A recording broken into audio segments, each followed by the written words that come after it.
What's going on, guys, and welcome to a new series that I like to call Dutch Domination, where hopefully I'm going to go and take the Netherlands cricket team, get them test status, and hopefully one day make them either champions of the 2020 World Cup, the ODI World Cup, or get them to the #1 test ranking. But enough about that. We're going to go on just with some results that have been happening so far for us. So we started off, and we've been pretty strong, I guess you would say, competing in Division 1 up against teams like Ireland, Scotland, the UAE, teams like that have just been taking part, obviously, in the World T20 qualifying stages, I guess, and the World Cup qualifying stages that were in Christchurch, I believe, not too long ago. So we've been playing against a lot of those teams, and we have had quite a good run.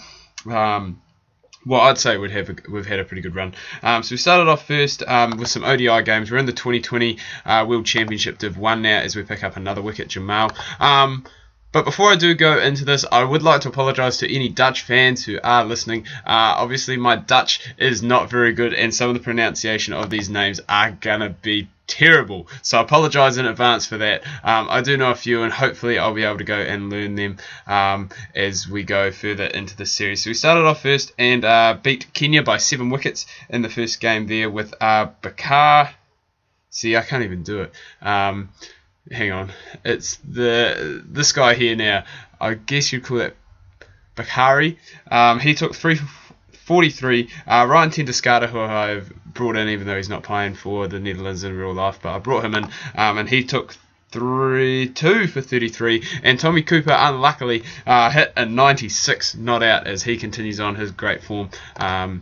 I guess just in the Netherlands setup, but you have a look at his stats and they're just incredible. So well done to him. We then beat Canada, who we're playing here again today by sorry, I got a bit of a cold going on here. We beat them by 10 wickets with Boren, who is coming into bowl now. A very easy name, comes from Christchurch actually. 3 for 13, which did include a hat-trick, and Ryan Tedescarter again in the wickets, taking 2 for 17, with Stort hitting 55 not out at the top of the order. And now he's been a really good find for me. He's contributed quite a lot with the bat, and he is also a useful off-spinner as well, I believe. We then beat Afghanistan by 6 wickets with our boy Bakari taking 4 for 27, Jamal taking 3 for 24, Stort hitting 65, and Tommy Cooper hitting 52.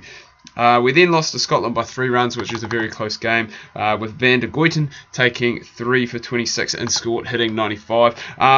Is anyone going to score 100 for me? It's just quite annoying. And then we lost to Ireland by 5 wickets, where Tenduscarter hit 95 this time. And again, no 100 for us. And we'll just keep plugging away, and hopefully one of us will get there sooner rather than later.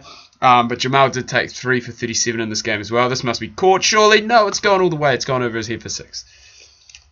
So with that, we finished second in the World Cricket League Div 1, which I think was pretty good. That must have just been in our group because we did lose. Oh, no, it might have been actually. I was going to say because we lost to both Ireland and Scotland. But that's right. And so now we're into, I guess, the 2020 Div 1, which, you know, it's not really the qualifiers, but it's kind of similar. It involves the same teams, and I guess obviously if you win this, it obviously gives you a better seeding, a better ranking, obviously going into World T20 qualifying and stuff like that. So the first game against Kenya, we won by 8 wickets with Peter Boren taking 3 for 1 in this game. Quite ridiculous. Tenduscarter 2 for 5, and Swart again at the top of the order taking 2 for. No, sorry, Swart wasn't bowling in that game. He was batting. He took.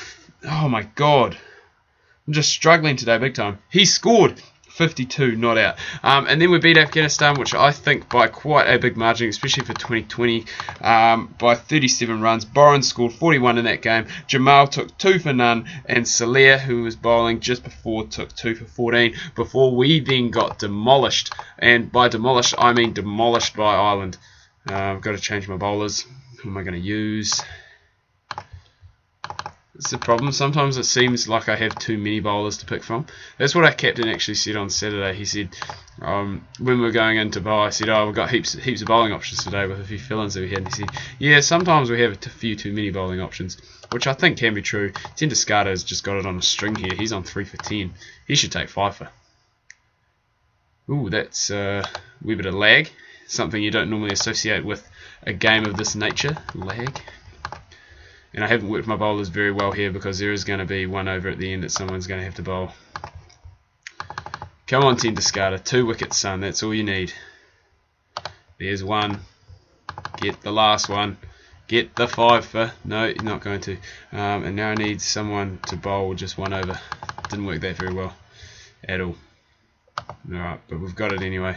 So we're chasing 133 for the win. Hopefully we can go and get there in quick time just to help out that net run rate.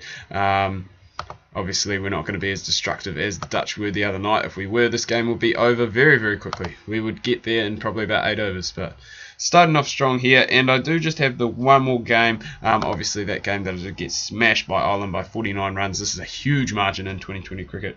Bakari took 2 for 31 that game, and oh god, here comes another bad pronunciation. Grotashire, I'm not sure if that's how you say it. Someone please correct me if I'm wrong.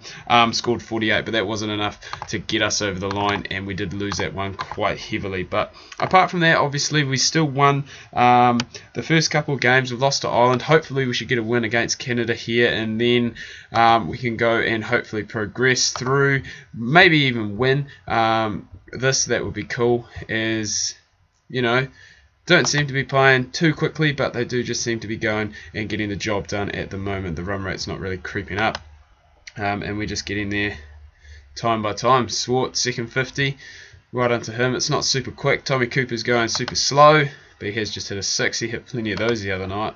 That was an incredible game to watch. I could not believe it. Couldn't believe it. There's another one. Now, oh no, that was actually just a 1. I shouldn't have skipped it. I just assumed that it was going to be 1. And this game actually has gone quite a lot closer than I thought it would. We need 8 off the final 2 overs, and we are going to get there with an over to spare, and Tommy Cooper is going to bring up his 50. That is apparently his first 50 in this form, but his high score is 60. Don't ask me how that works. But anyway, guys, I do hope you've enjoyed this new series. If you have, please remember to leave a like. If you are new, do subscribe. I'll be trying to upload these a bit more regularly than I was on my old channel, because I know quite a few people do like them, and they are very, very fun to record. So do keep an eye out for them. Hopefully there'll be another one coming your way very, very soon.